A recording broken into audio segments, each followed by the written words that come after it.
ശത്രുവായാൽ പോലും അഭയം തേടി വരുന്നവരെ ആട്ടിപ്പായിക്കുന്ന സംസ്കാരം ഒരിക്കലും കാണിക്കാത്ത രാജ്യമാണ് ഇന്ത്യ.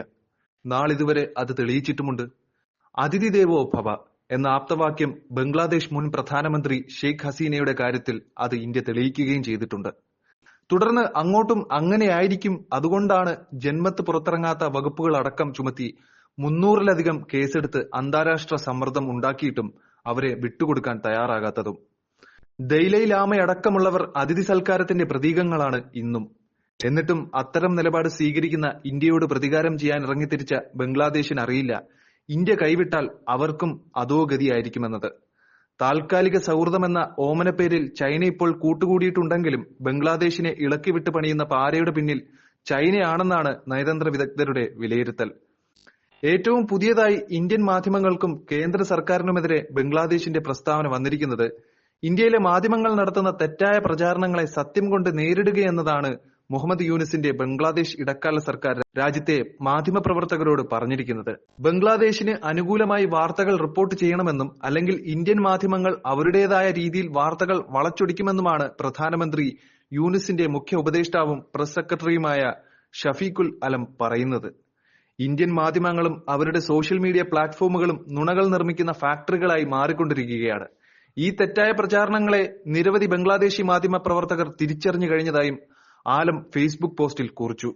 ഇന്ത്യക്കാർ കൂടുതൽ മിടുക്കരാണെന്ന് ചിലർ കരുതുന്നുണ്ട്. എന്നാൽ അവരെക്കാൾ മിടുക്കന്മാർ കിഴക്കൻ അതിർത്തിയിൽ താമസിക്കുന്നുണ്ടെന്ന് മനസ്സിലാക്കണം.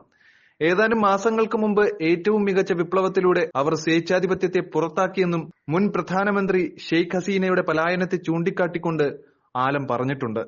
ബംഗ്ലാദേശിന്റെ ആഭ്യന്തര കാര്യങ്ങളിൽ ഇന്ത്യ ഇടപെടുന്നത് അവസാനിപ്പിക്കണമെന്ന് ആവശ്യപ്പെട്ട് ധാക്ക സർവകലാശാല ക്യാമ്പസിൽ ഒരു കൂട്ടം വിദ്യാർത്ഥികൾ പ്രകടനം നടത്തിയ സാഹചര്യത്തിലാണ് അദ്ദേഹത്തിന്റെ അഭിപ്രായങ്ങൾ. ഓഗസ്റ്റിൽ ഇന്ത്യയിലേക്ക് പലായനം ചെയ്ത മുൻ പ്രധാനമന്ത്രി ഷെയ്ഖ് ഹസീനയെ കൈമാറണമെന്നും ബംഗ്ലാദേശിൽ ഇന്റർനാഷണൽ സൊസൈറ്റി ഫോർ കൃഷ്ണ കോൺഷ്യസ്നെസിനെ നിരോധിക്കണമെന്നുമാണ് വിദ്യാർത്ഥികളുടെ ആവശ്യം. ബംഗ്ലാദേശിൽ ഇന്ത്യ വർഗീയ സംഘർഷങ്ങൾ സൃഷ്ടിക്കുകയാണെന്നും രാജ്യത്തെ അസ്ഥിരപ്പെടുത്താൻ മതപരമായ വ്യത്യാസങ്ങൾ മുതലെടുക്കുകയാണെന്നും അവർ ആരോപിക്കുന്നുണ്ട്. ന്യൂനപക്ഷ സമുദായങ്ങളുടെ സുരക്ഷയുമായി ബന്ധപ്പെട്ട് ഇന്ത്യക്ക് ഇരട്ടത്താപ്പാണെന്നാണ് പ്രധാന ആരോപണം. ഇന്ത്യയിലെ മാധ്യമങ്ങൾ ബംഗ്ലാദേശിനെതിരെ അപവാദങ്ങൾ പ്രചരിപ്പിക്കുന്നതായും കുറ്റപ്പെടുത്തുന്നുണ്ട്.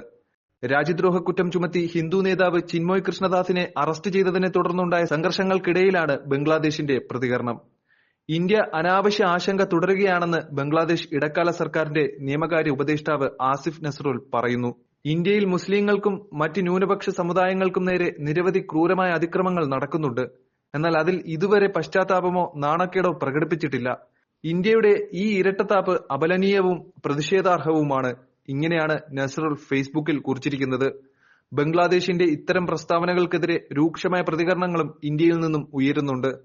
മുമ്പ് ഇന്ത്യൻ പ്രധാനമന്ത്രി നരേന്ദ്രമോദിയെ അധിക്ഷേപിച്ച മാലിദ്വീപിനൊടുവിൽ ഇന്ത്യയുടെ കാല് പിടിച്ചാണ് പ്രശ്നത്തിൽ നിന്നും തടിയൂരേണ്ടി വന്നത്. പുതിയ സാഹചര്യത്തിൽ ബംഗ്ലാദേശിനും അതേ ഗതി ഉണ്ടാകുമെന്നാണ് വിലയിരുത്തൽ.